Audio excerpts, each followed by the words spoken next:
Hey guys, hope you're doing well. Today we'll be discussing Federalist number 8, written by Alexander Hamilton.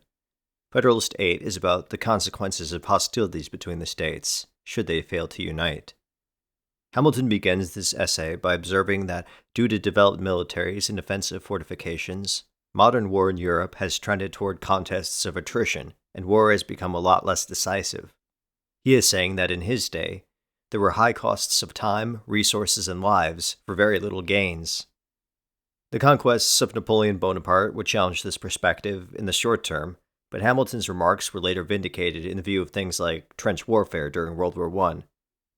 But all this is straying a little off topic now. So, whereas Europe had for years maintained fortifications and other defenses that dissuaded and subdued effective wars, in America, this was not the case. Hamilton reasons that because we did not have such defensive infrastructure, should the disunited America fight itself, reasons for which were the topic of the last video, it would assuredly be measurably more dramatic and bloody.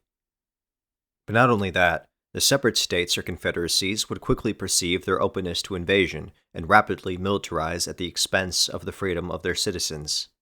Hamilton writes, "Safety from external danger is the most powerful director of national conduct. Even the ardent love of liberty will, after a time, give way to its dictates. The violent destruction of life and property incident to war, the continual effort and alarm attendant on the state of continual danger, will compel nations the most attached to liberty to resort for repose and security to institutions which have a tendency to destroy their civil and political rights. To be more safe, they at length become willing to run the risk of being less free." In the desperate fear and constant expectation of attack, the body politic would trade liberty for safety.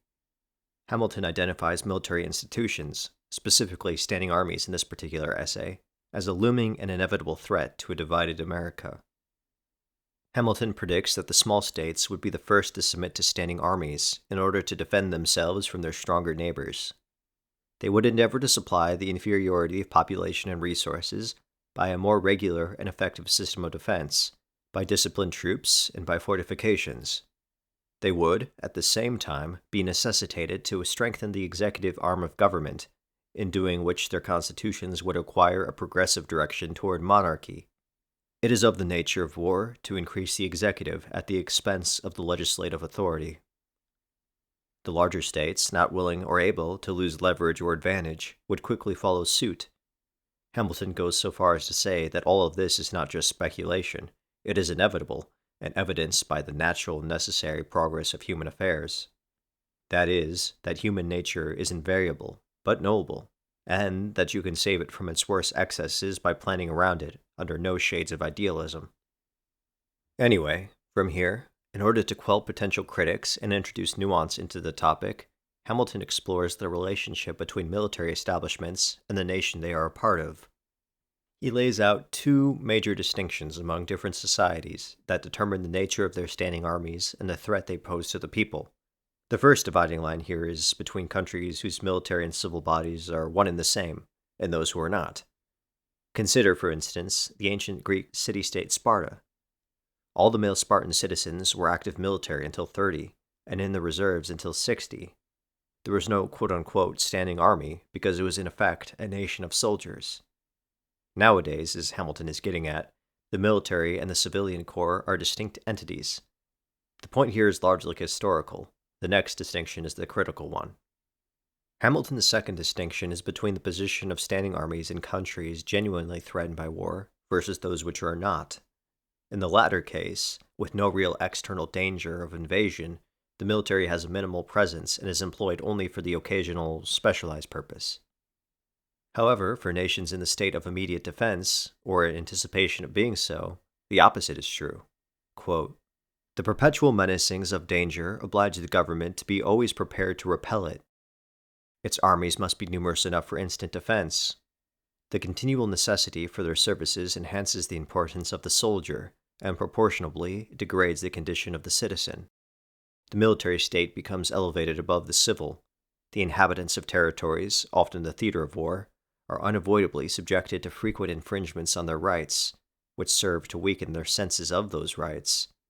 And by degrees the people are brought to consider the soldiery not only as their protectors, but as their superiors."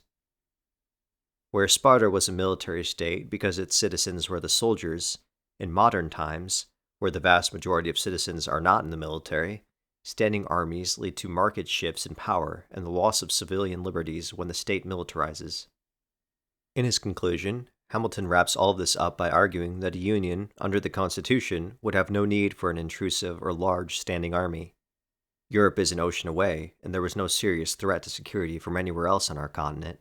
But the partition of America into separate governments, on the other hand, would force the establishment and preservation of a supreme military power that renders the absolute erosion of freedom in its consequence. That is the end of Federalist number 8. Just one paper in today's video. These smaller videos are nice. Pretty soon they'll be gone, and there'll be like 10 papers covering one topic. No need to live in the future, though. Not when the present is right here. If you found this video helpful, please do consider subscribing. Thank you for watching. I hope you have a good one.